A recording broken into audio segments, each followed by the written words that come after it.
캐나다의 빈민가에서 태어나서 당대의 큰 거부가 된 깁슨이라는 사람이 있습니다. 이 사람의 첫 번째 직업은 방앗간에서의 심부름꾼이었는데요. 하지만 이 사람은 자기에게 주어진 모든 일에 최선을 다했고 결국 갖은 고생 끝에 엄청난 재산을 모아서 거부가 된 것이었습니다. 그래서 기자가 어느 날 이 깁슨에게 당신은 어떻게 해서 이렇게 큰 부자가 될 수 있었나요? 그 비결이 무엇인가요? 라고 질문을 했습니다. 그런데 이 사람이 이렇게 대답합니다. 아, 제가 성공할 수 있었던 비결은 세 가지가 있습니다. 첫째로 술을 마시지 않습니다. 둘째는 수고하는 것을 싫어하지 않고 부지런히 일을 하는 것입니다. 셋째는 하나님을 믿고 만사를 의심하지 않는 것입니다. 이렇게 세 가지를 듣고 난 기자는 또 의아스럽다는 표정으로 근데 사실 그건 누구나 다 알고 있는 평범한 사실 아닙니까? 누구나 다 알고 있고 누구나 할 수 있는 그런 거잖아요. 그런 거 말고요. 좀 특별한 것 좀 알려주세요. 라고 이야기한 것이죠. 이때 깁스는 웃는 얼굴로 다시 말했습니다. 알고 있다는 사실이 그리 중요한 것은 아닙니다. 누구나 다 알고 아주 사소하고 하찮은 일이라 할지라도 그것을 실천하지 않는다면 무슨 소용이 있겠습니까? 라고 대답했다고 합니다. 그렇습니다. 성공의 가장 큰 요인은 지극히 작고 평범한 사실에 있지만 그것을 실천하느냐 아니냐에 달려 있더라는 것이죠. 이 이야기처럼 우리의 믿음 역시 단순히 알고 있는 것에 그치지 않고 행동으로 옮겨질 때 비로소 진정한 힘을 발휘하게 된다는 것입니다. 사실 하나님의 계획이 우리 인생에 끼치는 그런 영향은 너무나도 놀랍습니다. 한국인 최초의 유엔 사무총장이었던 반기문 전 총장은 어린 시절 불우한 환경 속에서도 외교관이 되겠다라는 꿈을 꾸었답니다. 1962년 고등학교 3학년 때 그는 미국 정부가 주최하는 청소년 적십자 국제회의에 참가할 기회를 얻었는데요. 이때 케네디 대통령을 만나게 되었고 그리고 그는 외교관의 꿈을 더욱더 확고하게 굳히게 됩니다. 나중에 그는 자신의 힘으로 이것을 이룬 것이 아니라 하나님께서 예비하신 기회와 만남을 통해서 그의 인생 계획이 완성되게 되었다라고 고백하는 것을 볼 수 있었습니다. 이처럼 하나님은 우리가 하나님 안에서 묵묵히 최선을 다하고 나아갈 때에 상상할 수 없는 방법으로 우리의 인생을 이끌어 가시더라는 것이죠. 오늘 우리는 히브리서 12장 1절에 우리를 둘러싼 구름같이 화단 믿음의 증인들 중에서 믿음의 선배인 여호수아에게서 인생을 계획하고 승리하는 방법을 배우고자 합니다. 하나님께서 여호수아에게 가나안 땅을 주셨지만 그는 가만히 앉아서 기다리고 있지만은 않았습니다. 하나님께서 주신 비전을 이루기 위해서 담대하게 요단강을 건너고 또 담대하게 여리고성을 무너뜨리는 행동으로 나아갔습니다. 우리의 인생을 승리로 이끌기 위해 우리는 무엇을 계획하고 무엇을 실천해야 하겠습니까? 오늘 여호수아의 삶을 통해서 하나님께서 우리에게 보여주시는 세 가지 길을 계획하고 따라감으로 하나님 안에서 승리할 수 있는 저와 여러분 되시기를 주님의 이름으로 축원합니다. 우리 첫 번째 같이 읽겠습니다. 하나님의 음성을 듣는 것이 가장 우선적인 계획입니다. 많은 사람들이 삶의 방향을 잃고 방황하는 이유는 인생의 사용 설명서인 하나님의 음성에 귀를 기울이지 않기 때문입니다. 마치 나이가 들어서 귀가 어두워지는 것처럼 죄악의 이 소음에 갇혀서 하나님의 세미한 음성을 듣지 못하는 것이죠. 그러나 우리는 하나님의 걸작품입니다. 그리고 무한한 가능성을 가진 그런 존재들입니다. 창세기 1장에 보면 하나님께서 우리를 만드실 때 생육하고 번성하라, 땅에 충만하라, 땅을 정복하라, 바다의 고기와 공중의 새와 땅에 움직이는 모든 생물을 다스리라 라고 축복해 주셨습니다.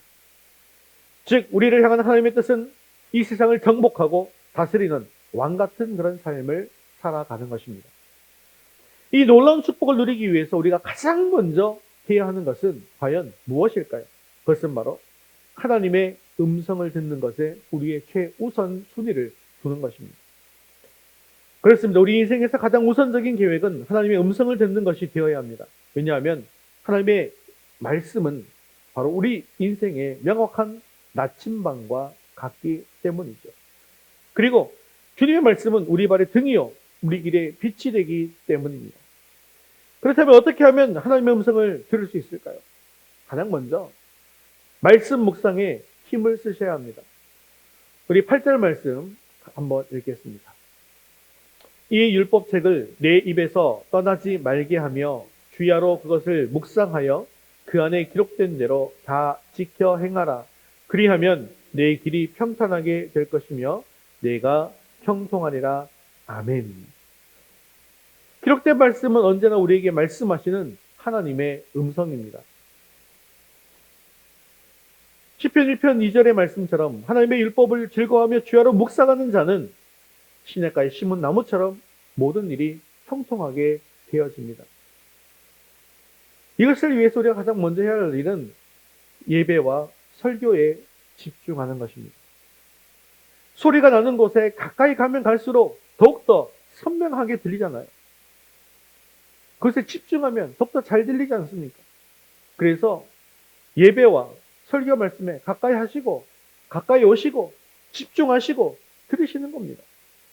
말씀을 마음판에 새기고 아멘으로 받아들일 때에 우리 영혼과 우리 영혼의 눈과 귀가 열리게 된다는 것이죠. 여러분, 우리가 설교할 때 아멘을 좀 잘 안 하는 편이긴 합니다. 다른 교회에 비해서 많이 안 하세요.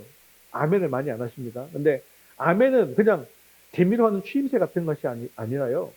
아멘은요, 사실은 진정으로라는 뜻을 가지고 있거든요. 진정으로. 무슨 뜻일까? 내가 설교하고 주님의 이름으로 축원합니다. 여러분들이 아멘 하면은요, 그러면 뭐가 되는 것입니까?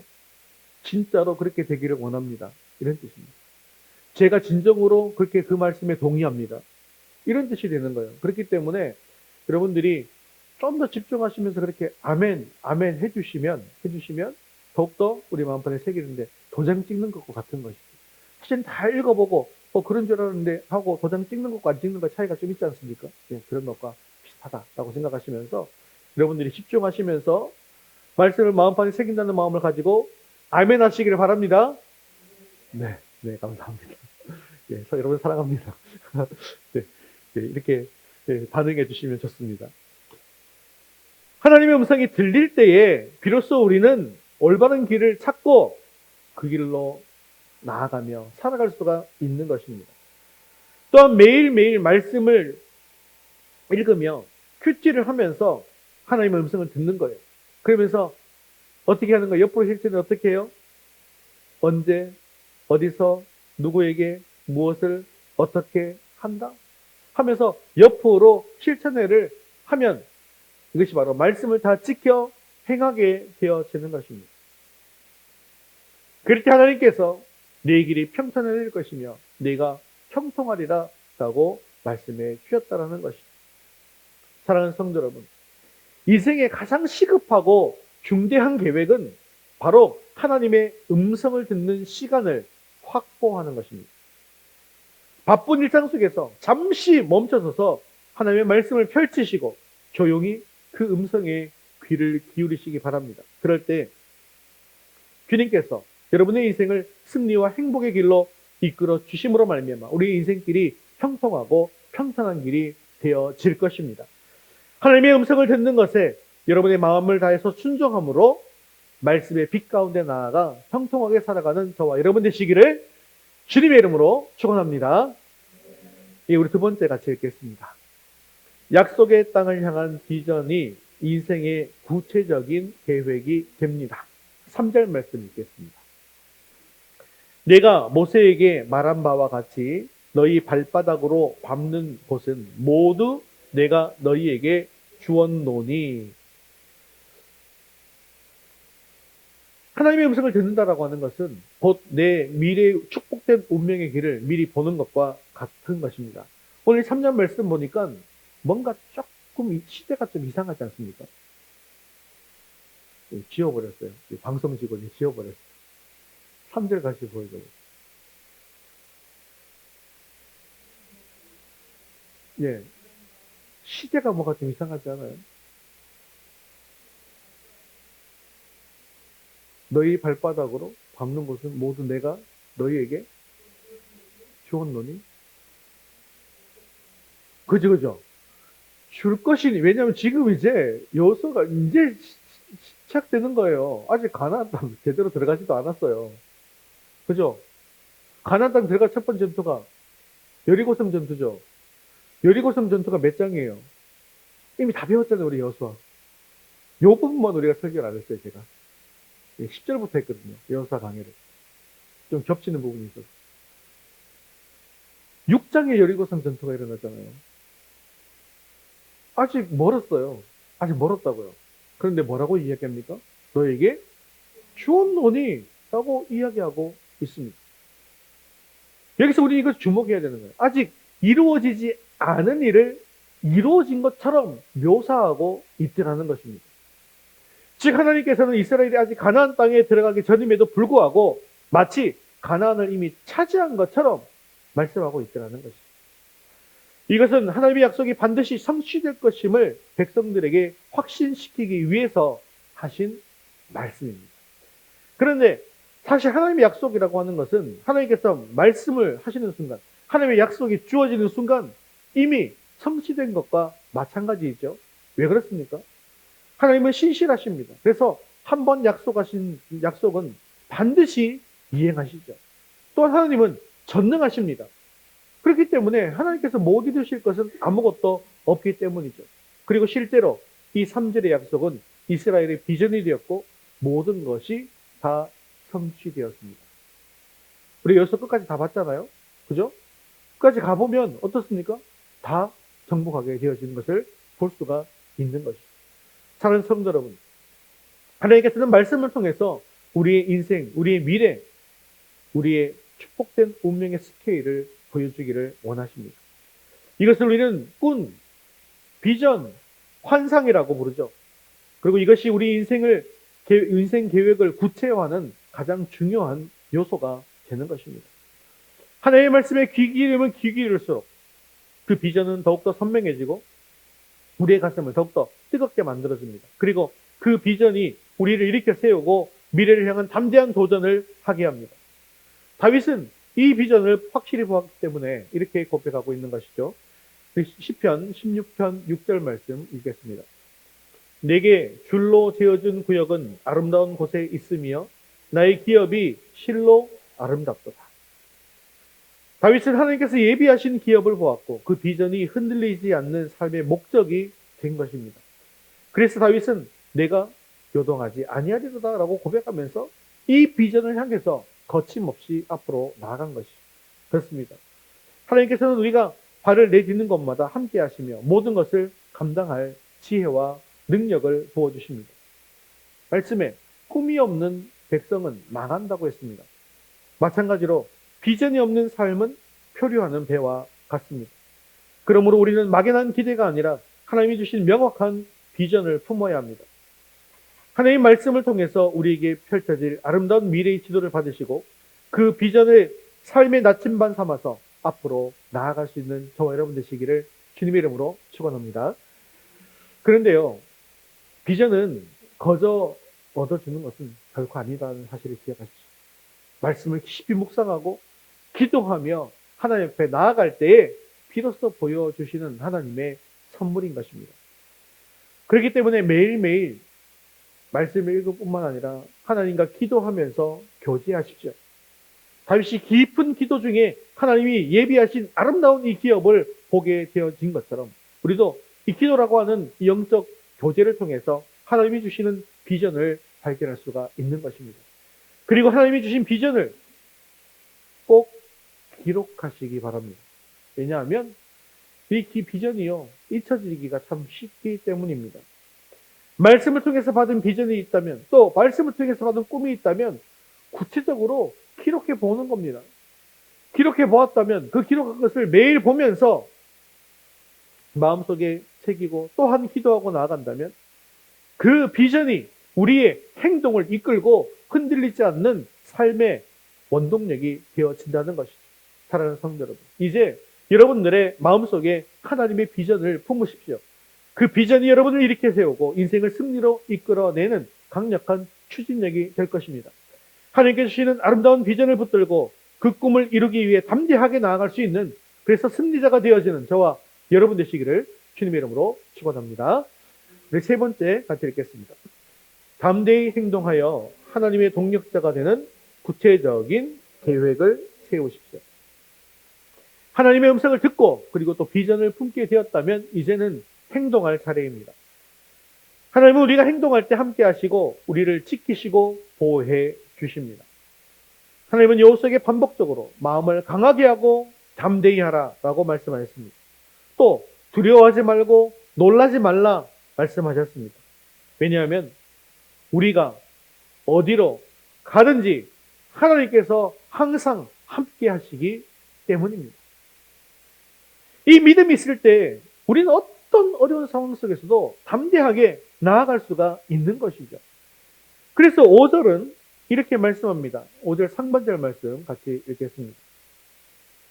내 평생에 너를 능히 대적할 자가 없으리니 내가 모세와 함께 있었던 것 같이 너와 함께 있을 것임이니라. 6.25 전쟁 당시에 주기철 목사님이 아닌 오정모 사모님은 두려움 속에서도 담대히 믿음을 지켰습니다.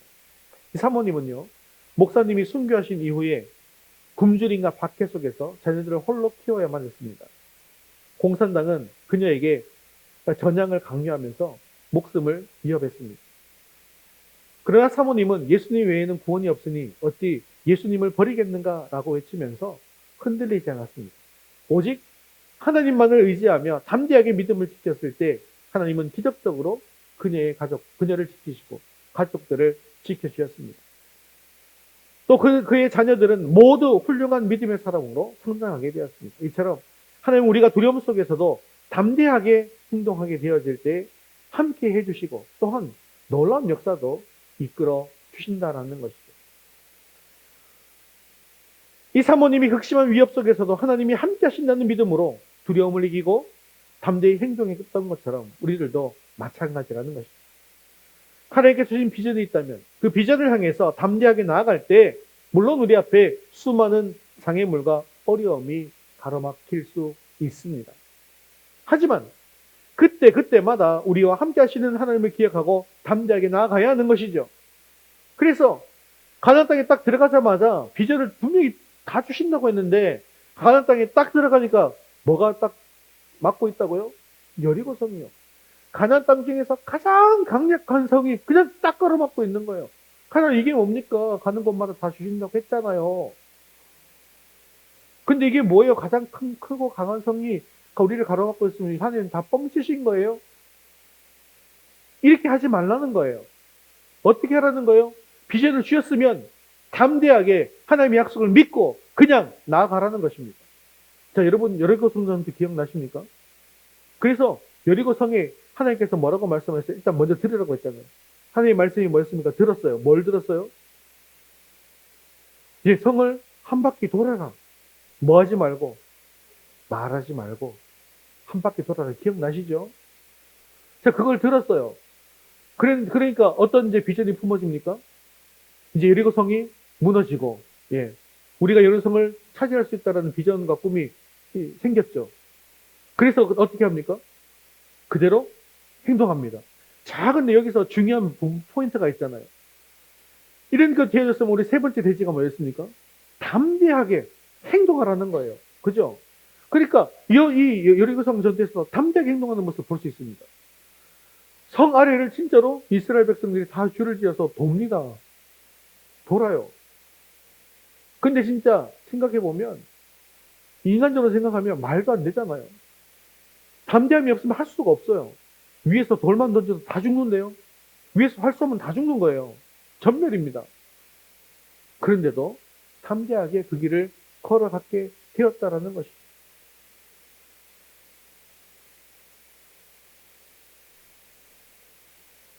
그렇기 때문에 우리가 하나님의 말씀에 순종해서 믿음으로 담대하게 행동으로 옮기게 되어지면 이 여리고성을 무너뜨리는 것은 하나님의 역사이잖아요. 그 하나님 역사에 우리가 참여할 수 있게 되어지는 겁니다. 즉 하나님의 동력자가 될 수 있다는 거예요. 내 상식으로는 이해가 되지 않지만 하나님께서 말씀하시고 비전을 보여주셨기에 담대히 나아가면 우리는 하나님의 동력자가 되고 하나님께서 일해 주신다라는 것입니다. 하나님께서는 우리가 발바닥으로 밟는 곳을 모두 주시겠다라고 약속하셨습니다. 그리고 그 약속은 반드시 이루어질 것입니다. 그런데 중요한 것이 있습니다. 이 약속은요, 우리가 발바닥을 밟고 움직이지 않으면 아무런 의미가 없다는 것입니다. 분명히 발바닥으로 밟는 것을 모두 준다고 말씀하셨잖아요. 발바닥으로 가서 밟아야 한다는 거예요. 가만히 앉아있어도 주시겠지, 주세요, 아니라는 겁니다. 그러므로 우리에게 주신 말씀을 그대로 믿고 그 말씀대로 실천하는 용기가 필요하다는 것입니다. 그리고 우리가 한 걸음 내디딜 때 하나님께서는요, 우리는 한 걸음이지만 하나님께서는 10걸음 앞서가시면서 우리의 길을 열어주시는 것입니다. 사랑하는 성도 여러분, 이제 우리는 일어나야 합니다. 하나님이 주신 비전을 따라서 발바닥으로 밟고 행동으로 옮기셔야 합니다. 우리가 순종하며 행동하는 그곳에 하나님께서 놀라운 보물을 숨겨두셨다는 사실을 기억하시기를 바랍니다. 하나님을 믿는 마음을 강하게 하고 또한 담대히 나아가서 말씀에 순종하는 행동으로 말미암아 인생의 모든 보물을 찾아 누릴 수 있는 저와 여러분 되시기를 주님의 이름으로 축원합니다. 말씀을 맺겠습니다. 지금은 아멘이 좀 커야 되는데 제가 목소리를 이렇게, 제가 평소에 막 이렇게 소리 안 지르지 않습니까? 제가 오늘은 마음 먹고 소리를 질렀는데 아멘이 다시 말씀에 순종하는 행동으로 인생의 모든 보물을 찾아 누리는 삶을 사는 저와 여러분 되시기를 주님의 이름으로 축원합니다. 네, 말씀을 맺겠습니다. 사랑하는 성도 여러분, 하나님은 우리에게 무한한 가능성을 주셨습니다. 그리고 승리의 길을 미리 보여주셨습니다. 이제는요, 우리 차례입니다. 여러분, 선한 영향력이라는 말을 많이 들으셨죠? 그리고 이것은 사람들에게 많은 울림을 주고 있습니다. 이것은 자신의 위치에서 물론 최선을 다하고 또 그 최선을 다해서 하는 삶을 통해서 주변에 긍정적인 영향을 미치는 사람들을 일컬어서 선한 영향력을 끼치는 사람이다라고 이야기하였습니까? 그렇다고 한다면 우리 그리스도인들은 그 누구보다도 선한 영향력을 발휘해야 할 사람들입니다. 그렇기 때문에 우리가 말씀에 순종하고 하나님이 주신 비전을 향해서 담대히 나아갈 때 우리의 삶이 빛이 되어져서 세상에 선한 영향력을 흘려보내게 될 것입니다. 또한 우리의 삶이 소금이 되어서 악한 이 세상을 깨끗하게 할 것입니다. 먼저 하나님의 음성에 귀 기울이기 위해서 예배와 말씀 묵상에 더욱더 집중하십시오. 그리고 하나님이 보여주신 아름다운 비전을 붙들고 흔들리지 않는 믿음으로 나아가십시오. 또한 하나님의 약속을 믿고 담대하게 행동하십시오. 말로만 고백하는 믿음이 아니라 행동으로 증명하는 산 믿음을 소유하시기 바랍니다. 그리고 하나님이 주신 놀라운 축복을 발견하고 누리며 오직 주님께만 영광 올려드리는 복된 인생이 되시기를 바랍니다. 그럴 때 9절의 말씀 우리에게 이루어지게 될 것입니다. 우리 9절 말씀 함께 읽겠습니다. 내가 내게 명령한 것이 아니냐. 강하고 담대하라. 두려워하지 말며 놀라지 말라. 내가 어디로 가든지 내 하나님 여호와가 너와 함께 하느니라 하시니라. 아멘. 이 약속의 말씀을 붙잡고 인생의 모든 순간을 믿음의 경주에서 승리하는 삶을 살아갈 수 있게 되어지기를 간절히 바랍니다. 이제 새로운 마음으로 인생을 계획하며 여러분의 모든 걸음걸이에 하나님의 동행하심과 놀라운 축복이 가져갈 수 있게 되어지기를 주님의 이름으로 축원합니다.